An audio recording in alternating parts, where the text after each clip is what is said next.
उत्पत्ति अध्याय 19। उत्पत्ति अध्याय 19। सांझ को वे दो दूत सदोम के पास आए और लूत सदोम के फाटक के पास बैठा था। सो उनको देखकर वह उनसे भेंट करने के लिए उठा और मुंह के बल झुककर दंडवत कर कहा, हे मेरे प्रभु, अपने दास के घर में पधारिए और रात भर विश्राम कीजिए और अपने पाँव धोइए, फिर भोर को उठकर अपने मार्ग पर जाइए। उन्होंने कहा, नहीं, हम चौकी में रात बिताएंगे। और उसने उनसे बहुत विनती करके उन्हें मनाया। सो वे उसके साथ चलकर उसके घर में आए और उसने उनके लिए जेवनार तैयार की और बिना खमीर की रोटियां बनाकर उनको खिलाई। उनके सो जाने से पहले उस सदोम नगर के पुरुषों ने, जवानों से लेकर बूढ़ों तक, वरन चारों ओर के सब लोगों ने आकर उस घर को घेर लिया और लूत को पुकार कर कहने लगे कि जो पुरुष आज रात को तेरे पास आए हैं वे कहाँ हैं? उनको हमारे पास बाहर ले आ कि हम उनसे भोग करें। तब लूत उनके पास द्वार के बाहर गया और किवाड़ को अपने पीछे बंद करके कहा, हे मेरे भाइयों, ऐसी बुराई न करो। सुनो, मेरी दो बेटियां हैं जिन्होंने अब तक पुरुष का मुंह नहीं देखा। अच्छा हो तो मैं उन्हें तुम्हारे पास बाहर ले आओ और तुमको जैसा अच्छा लगे वैसा व्यवहार उनसे करो, पर इन पुरुषों से कुछ न करो, क्योंकि ये मेरी छत के तले आए हैं। उन्होंने कहा, हट जा। फिर वे कहने लगे, तू एक परदेशी होकर यहाँ रहने के लिए आया, पर अब न्याय भी बन बैठा है।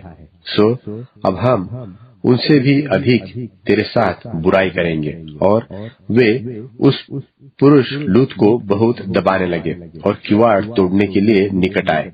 तब उन पाहुनों ने हाथ बढ़ाकर लूत को अपने पास घर में खींच लिया और किवाड़ को बंद कर दिया। और उन्होंने क्या छोटे क्या बड़े सब पुरुषों को जो घर के द्वार पर थे अंधा कर दिया। सो वे द्वार को टटोलते टटोलते थक गए। फिर उन पहुनों ने लूत से पूछा, यहाँ तेरे और कौन कौन है? दामाद, बेटे, बेटियां, वह नगर में तेरा जो कोई हो उन सबों को लेकर इस स्थान से निकल जा, क्योंकि हम यह स्थान नाश करने पर है, इसलिए कि इसकी चिल्लाहट यहोवा के सन्मुख बढ़ गई है और यहोवा ने हमें इसका सत्यानाश करने के लिए भेजा है। तब लूत ने निकलकर अपने दामादों को, जिनके साथ उसकी बेटियों की सगाई हो गई थी, समझा के कहा, उठो, इस स्थान से निकल चलो, क्योंकि यहोवा इस नगर को नाश किया चाहता है। पर वह अपने दामादों की दृष्टि में ठट्ठा करनेहारा सा जान पड़ा। जब वह फटने लगी तब दूतों ने लूत से फुर्ती कराई और कहा कि उठ, अपनी पत्नी और दोनों बेटियों को जो यहाँ है ले जा, नहीं तो तू भी इस नगर के अधर्म से भस्म हो जाएगा। पर वह विलंब करता रहा। इससे उन पुरुषों ने उसका और उसकी पत्नी और दोनों बेटियों का हाथ पकड़ लिया, क्योंकि यहोवा की दया उस पर थी, और उसको निकालकर नगर के बाहर कर दिया। और ऐसा हुआ कि जब उन्होंने उनको बाहर निकाला तब उसने कहा, अपना प्राण लेकर भाग जा, पीछे की ओर न ताकना और तराई भर में न ठहरना, उस पहाड़ पर भाग जाना, नहीं तो तू भी भस्म हो जाएगा। लूत ने उनसे कहा, हे प्रभु, ऐसा न कर। देख, तेरे दास पर तेरी अनुग्रह की दृष्टि हुई है और तूने इसमें बड़ी कृपा दिखाई कि मेरे प्राण को बचाया है, पर मैं पहाड़ पर भाग नहीं सकता। कहीं ऐसा न हो कि कोई आपत्ति विपत्ति मुझ पर आ पड़े और मैं मर जाऊं। देख, वह नगर ऐसा निकट है कि मैं वहां भाग सकता हूँ, और वह छोटा भी है। मुझे वही भाग जाने दे। क्या वह छोटा नहीं है? और मेरा प्राण बच जाएगा। उसने उससे कहा, देख, मैंने इस विषय में भी तेरी विनती अंगीकार की है कि जिस नगर की चर्चा तूने की है उसको मैं नाश न करूंगा। फुर्ती से वहां भाग जा, क्योंकि जब तक तू वहां न पहुंचे तब तक मैं कुछ न कर सकूंगा। इसी कारण उस नगर का नाम सोअर पड़ा। लूत के सोअर के निकट पहुंचते ही सूर्य पृथ्वी पर उदय हुआ। तब यहोवा ने अपनी ओर से सदोम और अमोरा पर आकाश से गंधक और आग बरसाई और उन नगरों को और उस संपूर्ण तराई को और नगरों के सब निवासियों को भूमि की सारी उपज समेत नाश कर दिया।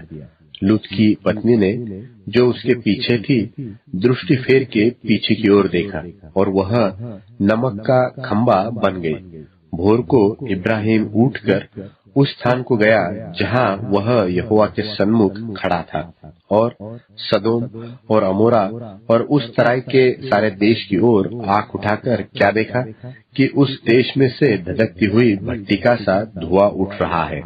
और ऐसा हुआ कि जब परमेश्वर ने उस तराई के नगरों को जिनमें लूत रहता था उलट पुलट कर नाश किया, तब उसने इब्राहिम को याद करके लूत को उस घटना से बचा लिया और लूत ने सोर को छोड़ दिया और पहाड़ पर अपनी दोनों बेटियों समेत रहने लगा, क्योंकि वह सोर में रहने से डरता था। इसलिए वह और उसकी दोनों बेटियां वहां एक गुफा में रहने लगे। तब बड़ी बेटी ने छोटी से कहा, हमारा पिता बूढ़ा है और पृथ्वी भर में कोई ऐसा मनुष्य नहीं जो संसार की रीति के अनुसार हमारे पास आए। सो आ, हम अपने पिता को दाख मधु पिलाकर उसके साथ सोए, जिससे कि हम अपने पिता के वंश को बचाए रखें।